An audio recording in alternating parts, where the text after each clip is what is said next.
Chef Grace Goudie, and I'm here to teach you how to make a classic bechamel sauce so that you can achieve all those delicious restaurant recipes.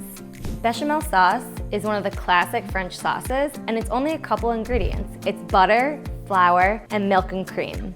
So first you start by making the roux, which is the butter and the flour. For roux, there's a couple different colors you can make. We're gonna make a blonde roux. The rule of thumb here is the lighter the roux, the more thickening power that it has. So get your pan hot.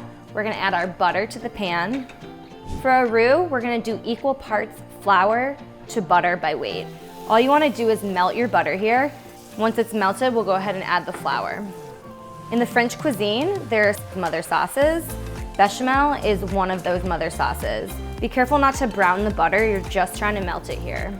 I think one of my favorite sounds is the sound of butter melting and getting all frothy and sexy like that. I love it. Once your butter is almost all the way melted, grab your flour. You can start adding your flour and whisking that into the butter. For here, you're just looking for a thick paste-like mixture once it's all incorporated. Now, once all your flour is in with the butter, you want to make sure to cook the roux for a couple minutes because you don't want that raw flour taste in there.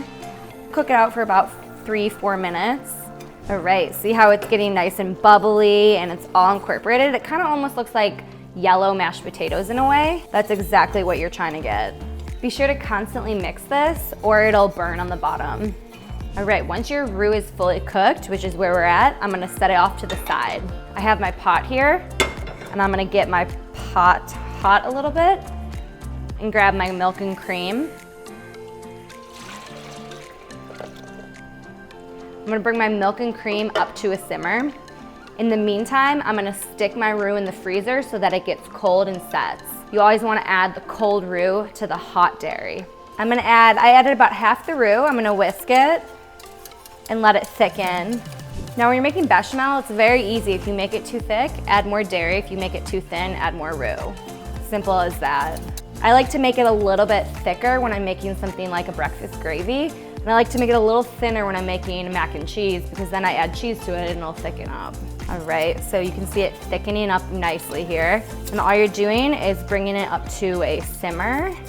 I put the heat on low so that it doesn't scorch with all that dairy in there. It'll scorch on the bottom really easily, and then your bechamel will taste like it's burnt a little bit.